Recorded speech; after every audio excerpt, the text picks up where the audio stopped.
In the year 261 BC, that's 62 years after Alexander the Great died in Babylon and 210 years before Cleopatra was born in Egypt, northern India was ruled by the mighty Maurya Empire. Its ambitious emperor Ashoka, in the 8th year of his rule, thought it would be cool to add the independent eastern state of Kalinga to his empire. So he waged a bloody battle on the teeny tiny Kalinga so he could get control of the eastern trade routes, which were crucial to the Mauryan economy.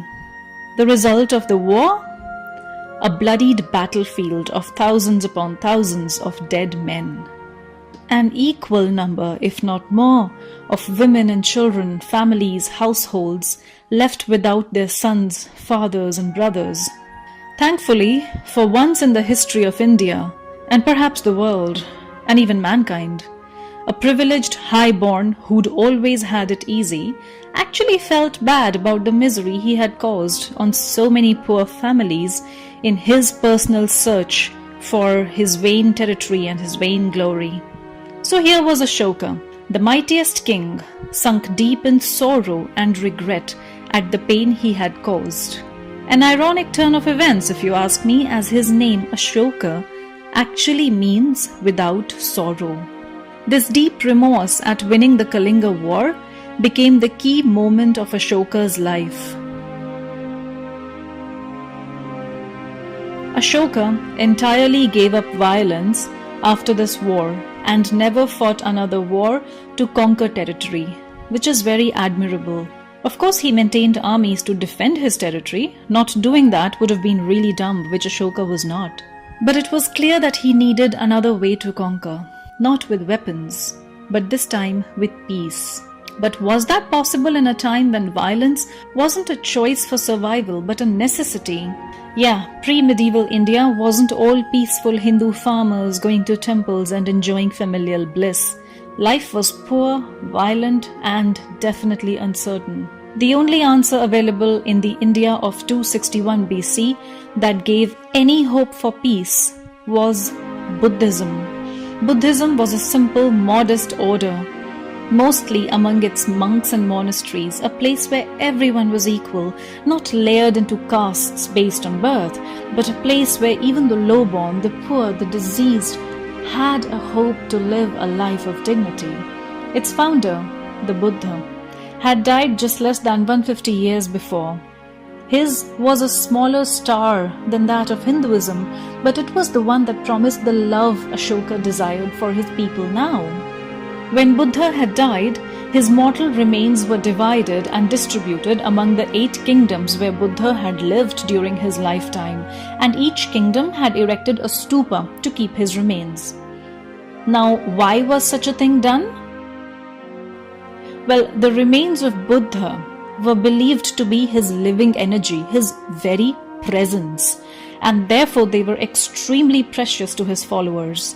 So Ashoka took these remains and further divided them into 84,000 parts to distribute Buddha's presence even wider.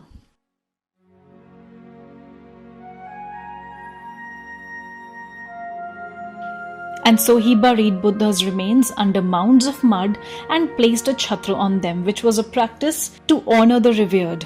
This was all that it was, and that's what a stupa is, a burial mound. And this was how the majestic Sanchi Stupas of today came into being. The original Sanchi Stupas were actually just half the size of the grand stupas you see today. Over time, they grew bigger because the succeeding dynasties after Ashoka's added to the structure of these stupas, each one wanting to contribute their bit of reverence. These stupas today are actually one of the oldest stone structures left in India. But as Buddhism faded out in India around the 12th century, so did the stupas. The Sanchi Stupas were actually a lost and forgotten sight until they were rediscovered by the British around 1818. And thankfully, its walls and stones too tell us stories to help us recover its past. Especially the doorways on each side of the main stupa, depicting scenes from the life and times of Buddha and Ashoka. Interestingly, there's no Buddha on these because he had forbidden any physical representation of him, because then people would start idol worship of him. Here on the northern gateway, the first horizontal scene shows Buddhist monks standing in reverence to the Buddha. The second scene below shows the Great Departure, where the Buddha leaves his father's palace. And it's really funny, you see the horse 5 times. So this was the 3rd century artist's charming way of portraying a moment of continuous action where the horse is going further and further away from the palace. The southern gateway shows an image of the stupa of Ramagrama near Lumbini, and this was one of the only stupas with the original relics of Buddha which Ashoka did not open. The western gateway shows scenes of Buddha's first sermon and his enlightenment. These stories, carved into stone by the nameless artists, gave birth to the modern Jataka tales, a tradition of storytelling which is still continued today. These Sanchi Stupas really are among the largest of Buddhist monuments in the world, but it's kind of funny that they are in a country where it originated, but also faded away the fastest.